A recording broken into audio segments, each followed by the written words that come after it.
인물 중심, 기업 분석, CEO 톡톡. 안녕하십니까, 곽보현입니다. 오늘은 아파트 브랜드 자이를 꽃피우면서 GS건설을 이끌어온 임병용 GS건설 사장에 대해 이야기를 나눠보도록 하겠습니다.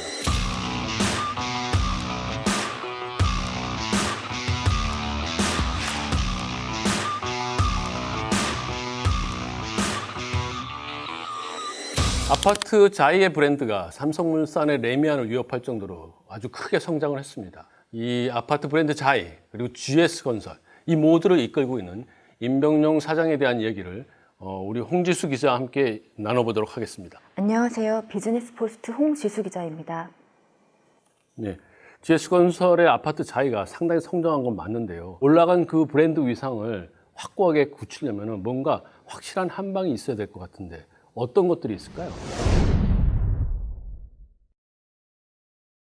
당군일의 최대 재개발 사업이라 불리죠. 서울 한남 3구역 재개발 사업의 시공권 확보가 그 항방이 될 수도 있을 것 같습니다. 한남 3구역은 규모나 입지, 추가 사업 가능성 등 여러 측면에서 상징성이 커서 국내 대표 주택 건설사들이 명운을 걸고 도전하는 사업장인데요. 아마도 임병용 사장이 GS건설 또한 이곳에 승부수를 던질 것으로 예상됩니다. 어마어마한 그 한남 3구역에 그 자이가 깃발을 꼽는다고 하면은 GS건설 역사상 정말 큰 사건이다 이렇게 생각할 수 있는데 GS건설만의 특별한 전략이 있나요? 임병용 사장은 자이의 역량을 집중한 특화 설계를 강조하고 있습니다. 입찰 제안서를 조합에 제출하기도 전 설계한 일부를 일반에 공개하는 등 이례적 행보를 보이기도 했는데요. 그만큼 설계에 자신감이 있다는 표현으로도 보입니다. GS건설은 한남 3구역이라는 최대 사업을 위해 3년 동안 연구개발에 매달렸다고 하는데 수주를 위해 과도한 영업전을 벌이기보다 주택 자체의 상품성을 극대화하는 전략을 취하고 있는 것으로 보입니다. 그렇게 말하면 결국은 전공법을 선택했다 이렇게 볼 수 있는데 그걸 보면 전에 그 임병용 사장이 강조했었던 클린 경영,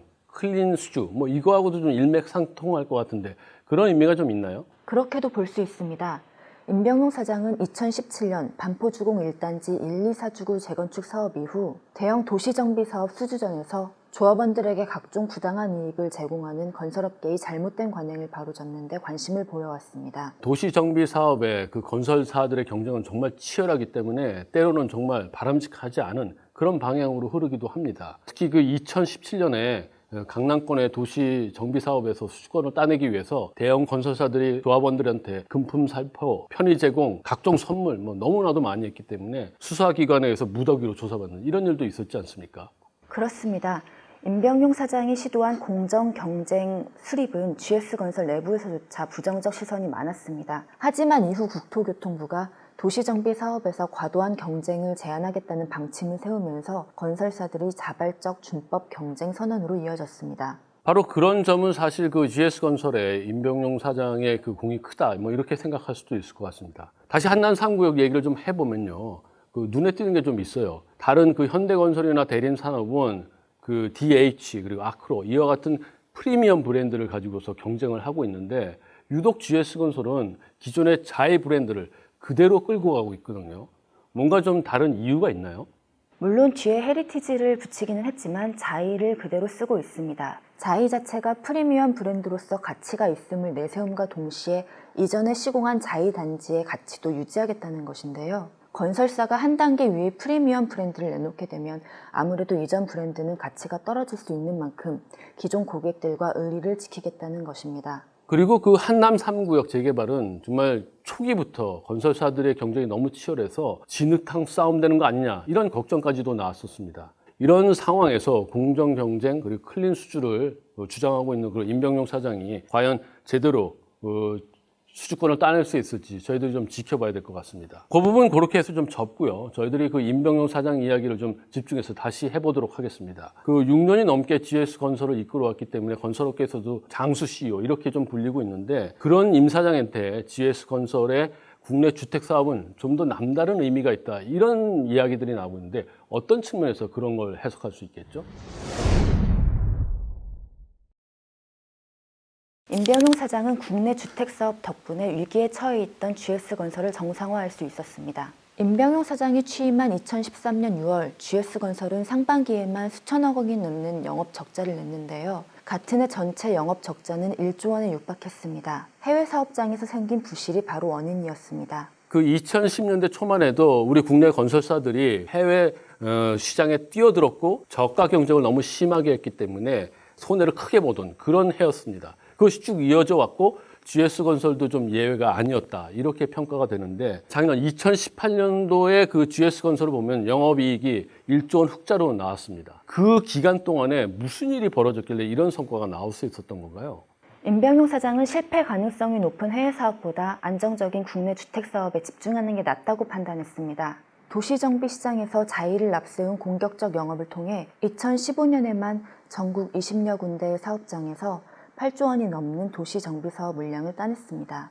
제가 알기로는 당시에 2위였던 대림산업이 한 2조 원대 수주를 했었던 걸로 알고 있는데 그거하고 8조 원 뭐 이렇게 비교하니까 엄청난 차이, 정말 압도적이라고 그렇게 볼 수 있을 것 같습니다. 특히 2015년 말에 무지개 아파트 재건축이었는데 GS건설 자이가 삼성물산의 레미안을 꺾고 수주권을 따낸 이 사건이 바로 그 건설업계에서 좀 그 전설적인, 역사적인 뭐 이런 걸로 불리고 있는데 그렇지 않습니까?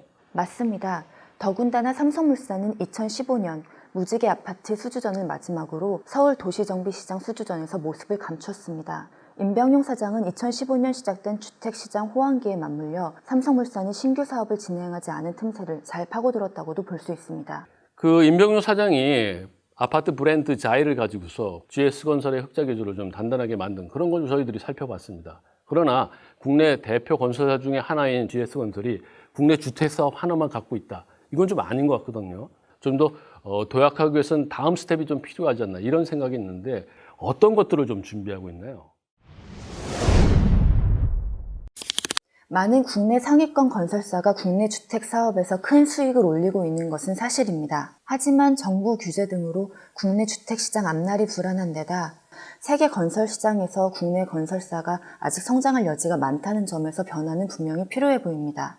이에 따라 임병용 사장은 단순한 물량 드라이브가 아니라 GS건설의 질적 변화를 통해 도약을 추구하고 있습니다. 임병용 사장이 단순히 그냥 시공만 따내는 이런 사업이 아니라 투자를 해서 전체를 이끌어가는 이런 분야로 옮겨가고 있는데 이것도 바로 그런 맥락으로 저희들이 이해할 수 있는 거죠.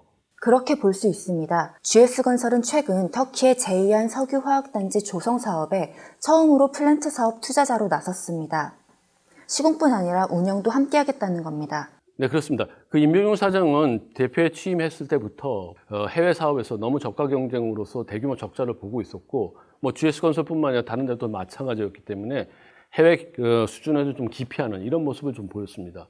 근데 그 이후에 차분하게 이제 해외 사업을 진행해서 2018년에 드디어 그 해외 사업에서도 흑자로 돌아서는 이런 걸 만들었습니다. 근데 하지만 저희들이 좀 엄밀하게 얘기하면 기술력은 미국이나 유럽 선진 업체에 좀 밀리고 그리고 또 후발주의 중국들은 저가 공세를 펼치면서 따라오고 있기 때문에 중간에 있는 GS건설로서는 좀 새로운 돌파구가 필요하지 않나 이런 생각이 드는 게 맞는 것 같습니다. 그렇죠? 맞습니다. 바로 그런 점이 GS건설이 플랜트 개발 운영 사업에 뛰어든 배경으로 보입니다. 장기적으로 운영 수익을 기대할 수 있을 뿐 아니라 시공도 할 수 있으니까요. GS건설은 자회사 GS이니마를 통해 해외 상하수도 관련 사업도 확장하고 있습니다. 네, 해외는 좀 그렇다 치고 국내는 좀 어떻습니까? 국내에서도 좀 독특한 영역을 새로 개발해야 할 그런 필요성이 있지 않나요? 국내 사업에서 눈에 띄는 점은 부동산 디벨로퍼로서 영역을 확장하고 있는 점입니다. 토지 구입부터 건설, 분양까지 모든 영역을 아우르는 것으로 단순 시공과 비교해 더 안정적이고 장기적인 수익을 낼 수 있다는 장점이 있습니다. 임병용 사장은 예전부터 미래에는 투자형 사업이 중요해질 것이고 지금부터 그것을 준비해야 한다고 말해왔는데 디벨로퍼 관련 사업을 확장하는 것도 그런 관점에서 해석할 수 있습니다. 그런 걸 보면 지금 건설 경기가 예전 같지 않기 때문에 그 GS건설로서도 중장기를 대비하는 그런 전략을 지금 하나 둘씩 만들어가고 있는 거 아닌가 이런 생각이 듭니다. 그 제가 알기로는 GS건설이 그 7월 말에 인천 송도에서 나오는 공동주택용지 10만 제곱미터를 5천억 이상의 배팅을 했었던 그런 일이 있는데 당시 최저 입찰가가 거의 2배 가까이 나와서 굉장히 통 큰 배팅을 했다 이런 얘기가 나왔던 걸로 알고 있는데 그렇지 않나요? 송도는 수도권 광역급행철도 즉 GTX-B 노선이 들어서는 곳으로 GS건설은 이런 점에서 성장 가능성을 보고 투자를 단행한 것으로 보입니다. GS건설이 자회사 자이 S&D를 통해 소규모 주택개발 사업에 진출하고 리츠 사업을 준비하고 있는 점도 이런 관점에서 해석할 수 있습니다. 그렇군요. 그리고 저희들이 좀 살펴봐야 될 그 임병용 사장한테 빼놓을 수 없는 또 중요한 과제가 하나 있죠. 바로 그 신사업 개발을 통해서 그 GS그룹의 경영권 승계에 좀 정당성을 부여하는 바로 이런 일인데 이 부분은 좀 어떻게 진행되고 있나요? 허창수 GS그룹 회장의 외아들이죠. 허윤홍 GS건설 부사장은 2018년 7월 신설된 신사업 추진실 실장에 오르며 GS건설의 미래 먹거리를 발굴하고 추진하는 역할을 맡았습니다. 같은 해 연말 인사에서 부사장으로 승진하는 등 허윤홍 부사장이 신사업에 힘이 실리는 모습을 볼 수 있었는데요. 이에 따라 임병용 사장도 허윤홍 부사장이 신사업을 적극적으로 지원할 것으로 보입니다. 지금 GS건설에서 새롭게 거론되고 있는 사업 분야가 지금 제가 알기로는 모듈러 주택 그리고 스마트팜 사업 뭐 이런 것들이 있는데 신사업을 맡았으니까 허 부사장이 여기서 좀 뭔가를 보여줘야 되는데 아직까지 좀 경영 능력을 검증받는 그런 뚜렷한 성과가 나오지 않았으니 그 임병용 사장이 여기에 좀 중요한 역할을 해야 되지 않나 이런 해석이 나오는 게 맞는 것 같아요. 그렇죠? 그럴 것으로 보입니다. 다만 모듈러 주택이나 스마트팜 등은 특성상 단기간에 성과를 내기 어려운 만큼 향후 10년 정도는 지켜봐야 할 것으로 보입니다. 임병용 사장은 이미 GS건설을 6년 넘게 이끌어왔는데 그때까지 GS건설을 이끌지도 지켜볼 만한 부분입니다. 그리고 제가 알기로는 그 임병용 사장이 LG그룹에서 GS그룹이 꺼져 나온 다음에 허창수 회장이 직접 영입해온 그런 인물로 알고 있는데 또 그 이후에 굉장히 많은 공을 세우지 않았습니까? 언젠가는 임병용 사장이 부회장으로 승진하지 않을까 이런 생각이 드는데 어떻습니까, 이 부분은? 임병용 사장 같은 경우 부회장에 오르기에는 아직 젊지만 그동안 이룬 성과만으로도 자격은 충분히 갖춰서 향후 언젠가는 부회장에 오를 것이라는 의견이 지배적입니다. 그리고 과거 김감열 전 GS건설 사장도 허명수, 즉 허창수 회장 동생에게 사장 자리를 물려주고 부회장으로 승진한 케이스도 있습니다. 이와 같이 임병용 사장의 부회장 승진은 기정사실이지만 그 시기는 GS건설의 세대교체 시기와 맞물릴 수 있을 것 같습니다. 네. 그 임병용 사장은 2008년 GS홀딩스 부사장 시절에 대우조선해양 인수전 TF팀의 팀장 역할을 했습니다. 그리고 인수전에 참여를 했죠. 물론 인수 가격이 높지 않아서 인수는 실패했습니다. 그러나 그 이후 대우조선해양이 파국의 늪에 빠지자 오히려 시장에서는 GS그룹이 오히려 최종 승자 아니냐 이런 얘기도 나왔습니다. 당시 임병용 사장은 이런 얘기를 했습니다. 우리 회사보다 가격을 낮게 쓴 회사들은 대우조선해양의 기회와 가치를 제대로 보지 못한 것이다. 그리고 반대로 우리보다 높은 가격을 쓴 회사들은 마음의 평정을 잃고 과욕을 지닌 것이다. 이렇게 얘기를 했습니다. GS건설은 이제 플랜트 그리고 디벨로퍼 이런 부분으로 새로운 도약을 하기 위한 신사업들을 일궈나가고 있습니다.